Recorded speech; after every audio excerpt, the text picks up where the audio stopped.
What's going on, everyone? Welcome to Return of the Athlete. And in this video, I'm gonna show you how to get up off the couch. I'm gonna give you the 3 stages of motivation, and I'm gonna use Michael Jordan as an example. And you're gonna see motivation maturation, and this is what elite athletes use, this is what business people use, this is what anyone who pushes things to the peak and is able to sustain it for a really long time, this is how they think about motivation. And you might be wondering, why should I listen to you? Well, you should, but I'm gonna give you a few key sources and people where I started to kind of learn and pull this together. The first one is gonna be a copywriter by the name of Chris Haddad.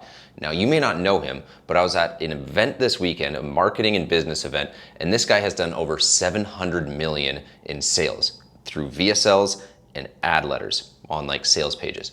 That's a ton of money. And the guy's able to do that because he understands motivation. He understands the primal desires and the emotions that get people to buy. And one of the things he talked about was the 7 deadly sins. So the first one's gonna be lust. Lust is gonna be anything for lusting for money, lusting for power, lusting for sex. That gets people to take action, to get up off the couch, to go and do something. Then you have gluttony. That is wanting to consume more than you would typically want to consume, or consume it at an alarming, really fast rate. Next, you have greed. Greed is wanting more possessions than you absolutely need, and just needing more and more and more, and being insatiable in that way. Next, you have sloth, which is being slow, lethargic, apathetic, and not able to actually take action and do the good deeds that you are capable of doing because you're just a sloth. Then after that, you have ego, which is going to be believing that you are better than everyone, and that, or it's not ego necessarily, it's pride, believing that you deserve things more than other people and that you should just steamroll because you're better than everyone. Wrath, anger, hatred, just being so angry, that gets you to move, that gets you to be motivated. And then the last one's envy. Wanting something that someone else has, being jealous of that, being jealous of their biceps, their abs, whatever traits, characteristics that you want, you are envious of them. Right? And so those are the deep emotional triggers that get people to move, to take action. And when we're talking about motivation, you getting up off the couch, you getting out of the rut that you're in, you starting the business that you want to start, you going to the gym, eating healthy, doing what you need to do to get back to feeling like the athlete you are, those are the initial drivers. So we can use pride for an example. You look in the mirror and you're like, what am I becoming? Like, I need to go and make a change. I'm better than this. Or it could be lust and wanting to have more sex. And if you're in a better shape, you're able to have more sex, or you're not having the sex that you want to have. Or it could be envy, and you're seeing someone and you're like, man, I want that so bad. I want to have muscles, I want to have biceps, I want to be fast, jump high like that guy, right? That's initially what triggers your brain and gets you to move. And there's 3 different parts of the brain.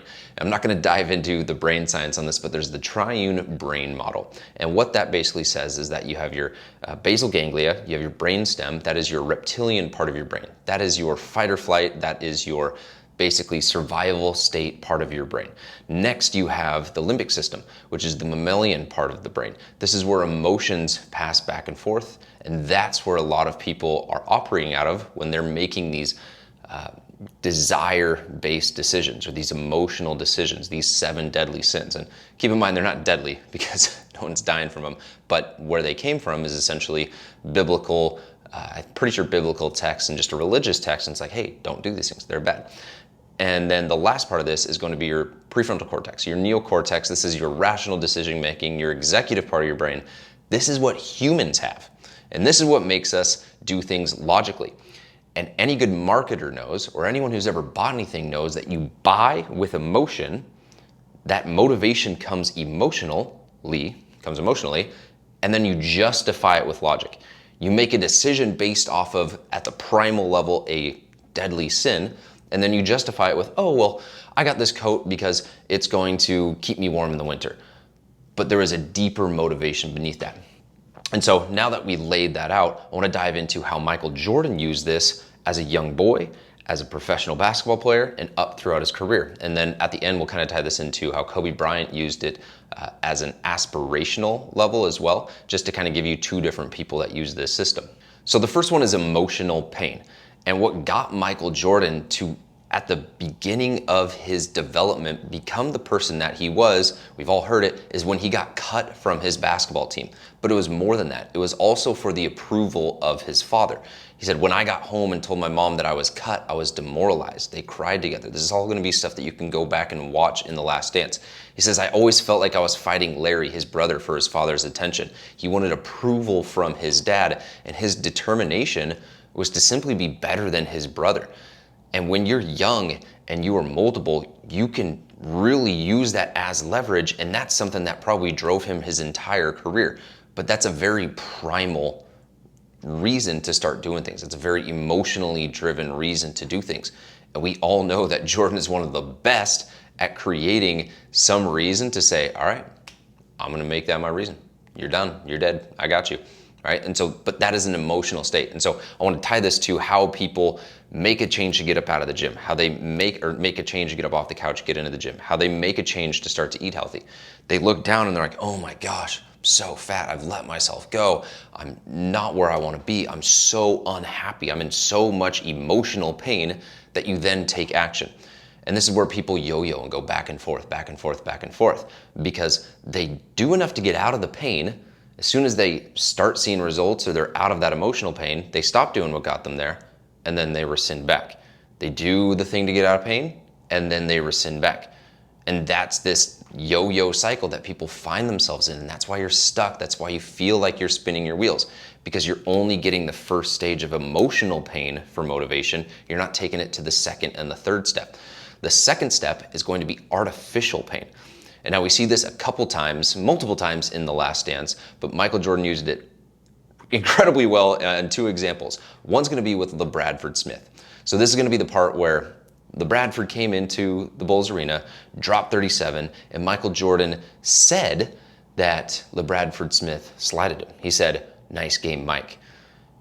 Turn around the next day, they go to the Bullets arena in Washington.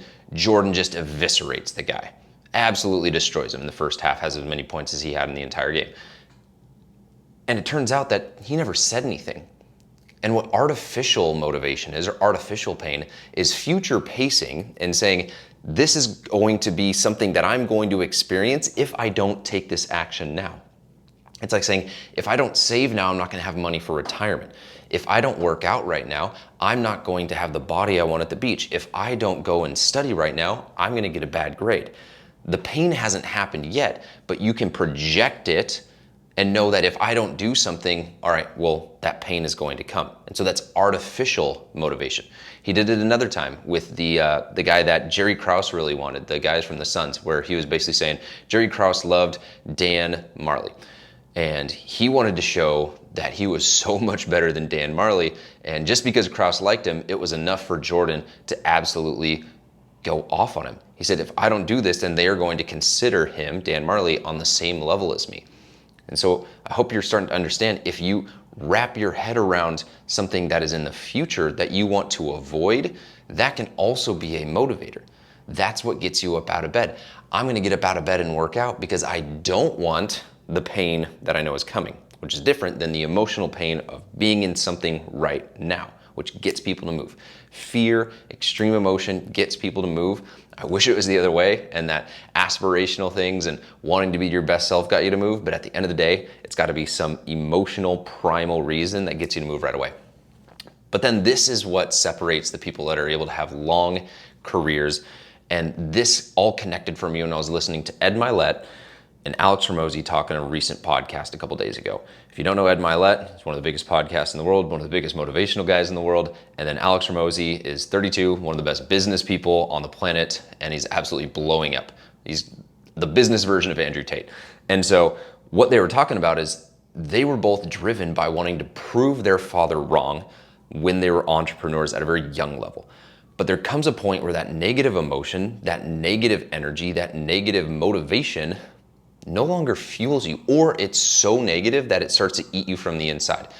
And whether it was Michael Jordan proving his father that he was better than Larry, whether it is these two business guys proving to their father, proving to their haters that they are successful, eventually you cross that threshold, and there is without a doubt that you have proven your haters wrong, that you have become the best NBA basketball player of all time. But there needs to be something else that motivates you. Yeah, for periods you can go and pick this artificial pain, but eventually you graduate to what I call aspirational desire. And this is a much more positive emotion. and it becomes one that is of service, where you are aspirationally wanting to do things for other people, and that's where you get your good feeling. As kids, we all want gifts on Christmas, but where you start to mature with your motivation for Christmas and why you enjoy it is seeing other people win. So I want to highlight two quotes, one that Tim Grover said of Michael Jordan, and one where Vanessa, as she was speaking about Kobe Bryant in his Hall of Fame ceremony after he had passed in 2021, there's two things that I think they both say that really stand out. So with Tim Grover, he said, Michael Jordan said, if you're going to sit down and take 3 hours out of your day to watch me on TV, I have an obligation to give you my best all the time. So that right there is saying, it is my obligation to lead. It is my obligation to do something for someone else. It is an aspirational act of service. And I think Kobe Bryant had a very similar mindset to Michael Jordan, but he had a little bit of a healthier approach. I didn't pull examples from the first two. He definitely had those, but this one really stood out. Vanessa said of Kobe Bryant, one of the reasons why my husband played through injuries and pain was because he remembered being a little kid, sitting in the nosebleeds with his dad and watching his favorite player play. Vanessa said as she turned to Jordan, I remember asking him why he couldn't just sit a game out because he was hurting. He said, what about the fans that saved up to watch me play just once? He never forgot about his fans.